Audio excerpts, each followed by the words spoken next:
Oi pessoal, tô passando para conversar um pouquinho a respeito mais uma vez do nosso corpo, hoje especialmente o corpo feminino, o corpo da mulher, para falar desse assunto que tanto influencia, né, na nossa alimentação, nos casos clínicos do consultório, que é a sexualização e objetificação do corpo da mulher e a influência disso tudo nas doenças, né, de transtornos de imagem, doenças disfuncionais da alimentação.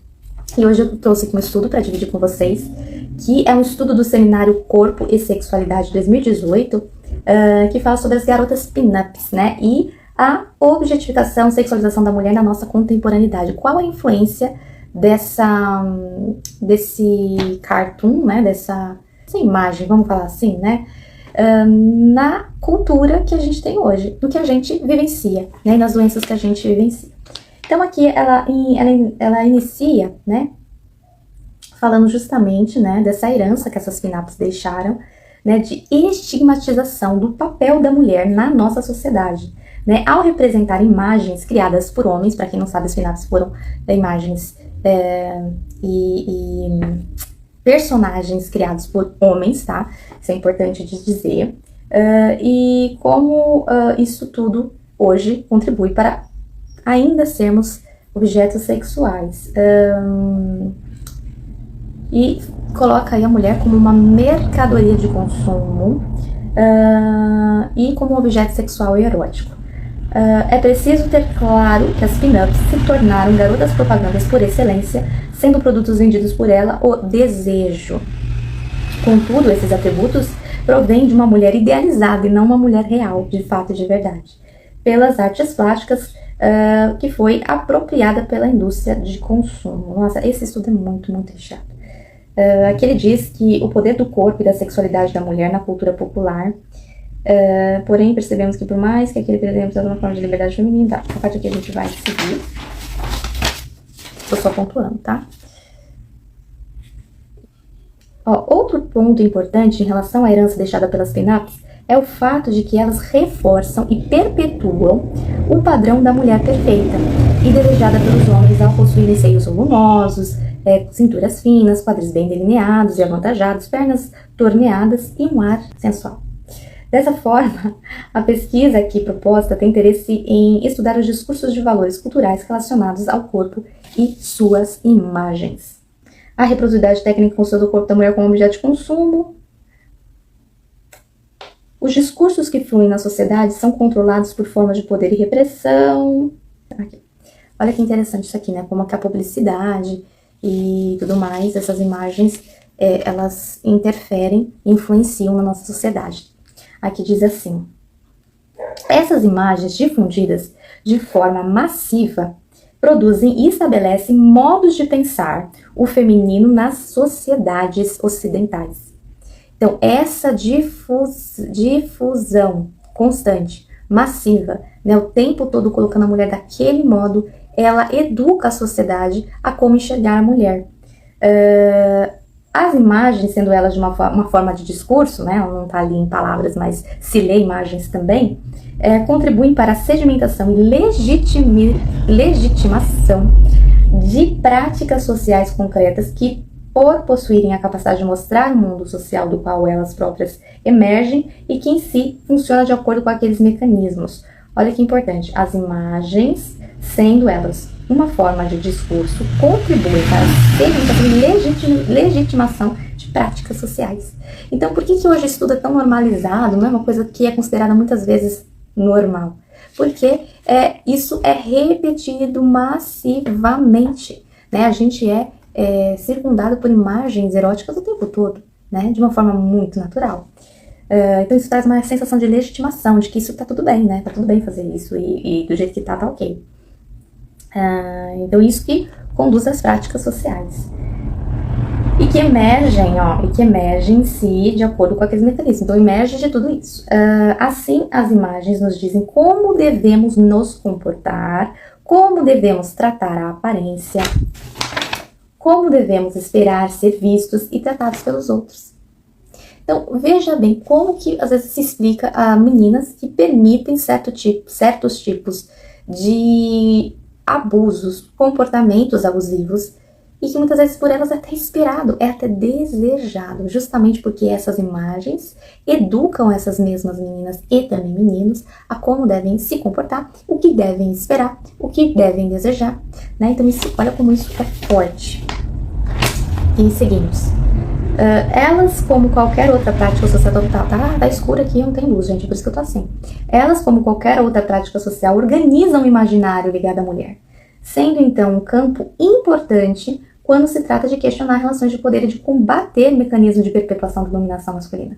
Boa parte das imagens traz intrinsecamente a ideia fixa de que uma aparência mais bela ligada à beleza terá consequência na vida das mulheres, sendo isso considerado um fator determinante da sua existência. Então, essas imagens, elas fixam uma ideia, né, tanto na mulher quanto no homem, de beleza, não é isso? Espera que me perdi. Aqui. Fixa de que a aparência terá consequências em sua vida, sendo isso considerado um fator dominante de suas ações. Por isso que as mulheres parecem que dependem da imagem de si para existir. Quantas pessoas você já não viu que deixaram de viver por conta de uma imagem? E vivem para manter uma imagem, ou para adquirir uma imagem. Olha a importância, a influência disso na nossa sociedade. Calma, só tá no começo. Sendo importante, então, notar que a beleza é moldada por padrões e critérios bem definidos, ideal, que ocasionam um afastamento, forçado da aparência da mulher comum. Quantos de nós estamos afastados da aparência orgânica, normal, comum? Olha lá. Ribeiro comenta que a figura feminina representada nessas imagens não passa de um objeto porque ela está ali apenas para ser vista. Sua presença teria como último fim dar-se a olhar. É ou não é como as mulheres vivem hoje? Estando ali para serem vistas, estando ali para, no último fim, serem desejadas. É tudo que hoje as mulheres mais, em grande massa, né, querem. E é por isso que correm tanto atrás de dieta, tanto atrás de um ideal de corpo. Uma mulher bela, visualmente disponível, traz também consigo um componente erótico que acaba sendo reforçado por traços de disponibilidade sexual. Existe uma marcada erotização do corpo feminino que, por ser observado por meio de diversos parâmetros, seja pelo cabelo, seja pela pose, seja pelo corpo, vestuário, movimento corporal, expressão facial, movimento dos lábios e contato visual, ou ainda por meio de convite mais ou menos explícito ao toque de quem olha. Assim é fácil perceber a sugestão e a insinuação da disponibilidade e apresentação daquele corpo como objeto de desejo sexual. Importante enfatizar que a Revolução Industrial foi de extrema importância para a construção da imagem da mulher como objeto de consumo. No século XIX, é onde encontram as condições para a ascensão do gênero em meio ao surgimento da reprodução das imagens em grande quantidade. Então, foi com a Revolução Industrial que essas imagens conseguiram ser reproduzidas em massa. Então, a Revolução Industrial é um marco, antes dela e depois dela. Ela foi uma das grandes, né, propulsoras disso daí. E aí a mulher também, naquela mesma época, se abre, né, pra impor o teu direito disso, direito daquilo, tá? Com as novas tecnologias, o surgimento da fotografia, pintura. Tá. Aí diz aqui, a imagem da mulher pós a reprodutibilidade técnica será, em seu modo de operar, um anúncio do erotismo, ou seja, uma propaganda que não vende diretamente o produto, mas sim o comportamento. As pin-ups são uma propaganda que não vende diretamente um produto, mas um comportamento. Um comportamento que, obviamente, vai gerar produtos, que vai gerar lucro. Então, para a gente vender produtos, a gente primeiro tem que vender um comportamento. E as pin-ups trazem justamente essa função. Uma suposta maneira de ser. Então, vende para o homem, no desejo, vende para a mulher, no desejo de querer ser. Enquanto uma propaganda exalta a qualidade de um produto, a pin-up, sendo um anúncio de produto, basicamente sintetiza a felicidade do desejo. Então, está voltada para instigar desejo. Aí diz aqui.